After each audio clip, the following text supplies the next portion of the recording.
The Voynich Manuscript is one of the most puzzling books ever found, and for more than a century, people from around the world have tried to understand it. The book is filled with strange writing, unusual drawings, and mysterious symbols that do not match any known language or scientific tradition.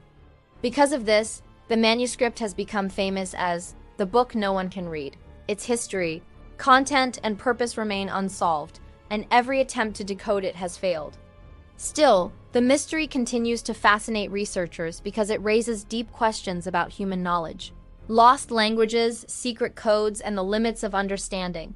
Telling the story of the Voynich Manuscript means exploring a world of discovery, confusion, creativity, and endless curiosity. The manuscript is named after Wilfred Voynich, a Polish-American rare book dealer who discovered it in 1912. He found it in the library of an old Jesuit college near Rome, where several ancient books were being sold quietly because the order needed money. When Voynich opened the strange volume, he realized immediately that it was different from anything he had seen before. The text was handwritten with great care, the pages were made of high-quality vellum, and the illustrations suggested it might be some kind of scientific or medical work. Yet nothing looked familiar. Voynich believed he had found a forgotten masterpiece from the Middle Ages or Renaissance, possibly written by a famous scholar or alchemist. He hoped the mysterious writing hid important scientific knowledge. He began searching for anyone who could help him decode the script, and he devoted the rest of his life to unlocking the book's secrets, though he never succeeded. After his death, the manuscript passed through several owners before it was eventually donated to Yale University. Today it is kept in the Beinecke Rare Book and Manuscript Library, where scholars and curious visitors still study it. The manuscript contains around 240 pages that are filled with careful illustrations and flowing lines of text. Although the writing looks like real language, complete with its own letters, repeated patterns, and even what appear to be grammar rules, no one can read it. The ink and the vellum show that the book was created sometime between 1404 and 1438. This proves that it is genuinely old and not a modern invention. The pages are arranged in several sections, each with a different style of drawing. The largest section shows plants that do not exist in the real world. Many of these plants look like mixtures of different species, with roots and leaves arranged in ways that seem impossible. Some researchers think these drawings might represent plants known in medieval times, but drawn inaccurately.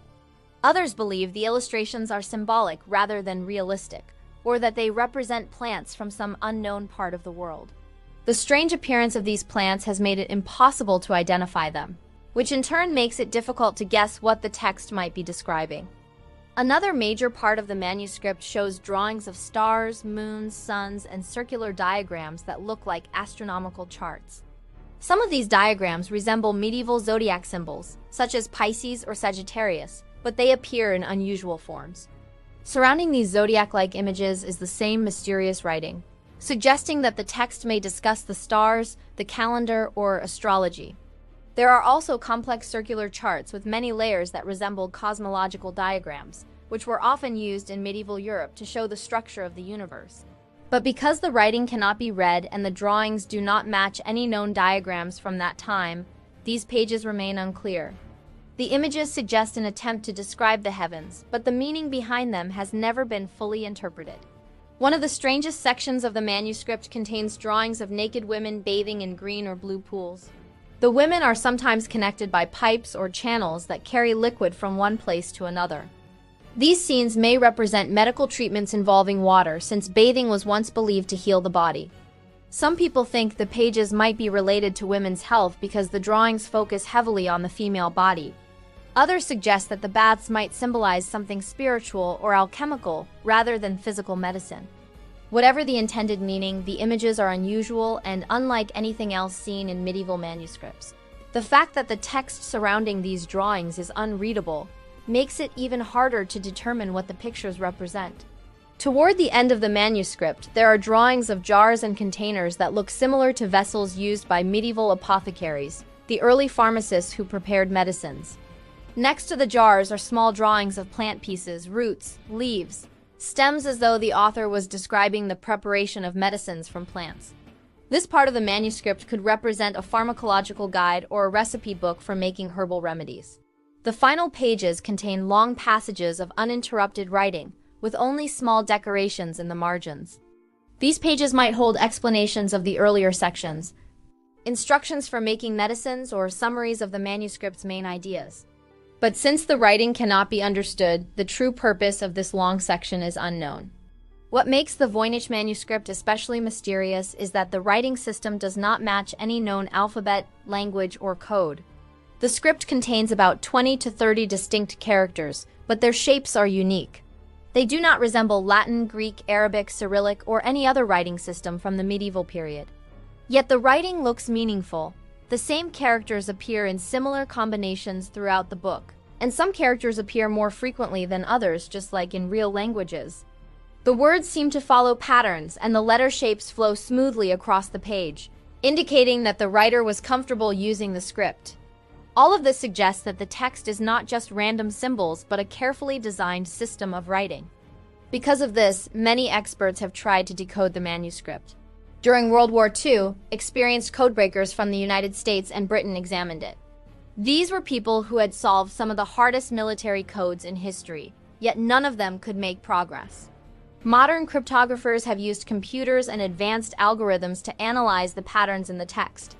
They have counted the frequency of each symbol, measured how often certain symbols appear next to each other, and compared the patterns with known languages. Some computer programs have suggested possible connections to languages such as Hebrew or Romance languages, but no theory fits the text consistently, and none of the suggestions allow the manuscript to be read.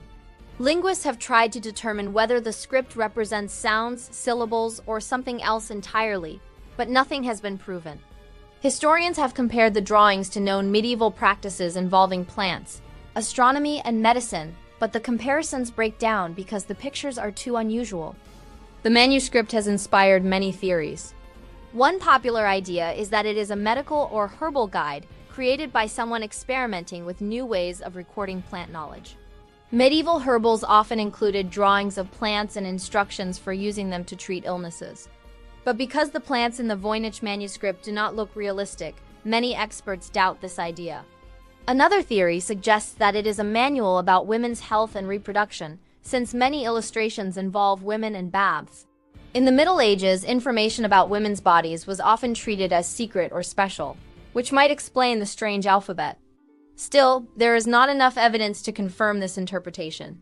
Some people believe the manuscript is a coded book written by an alchemist or scientist who wanted to hide their discoveries. In that time period, it was common for scholars to keep their ideas secret to avoid being punished or copied.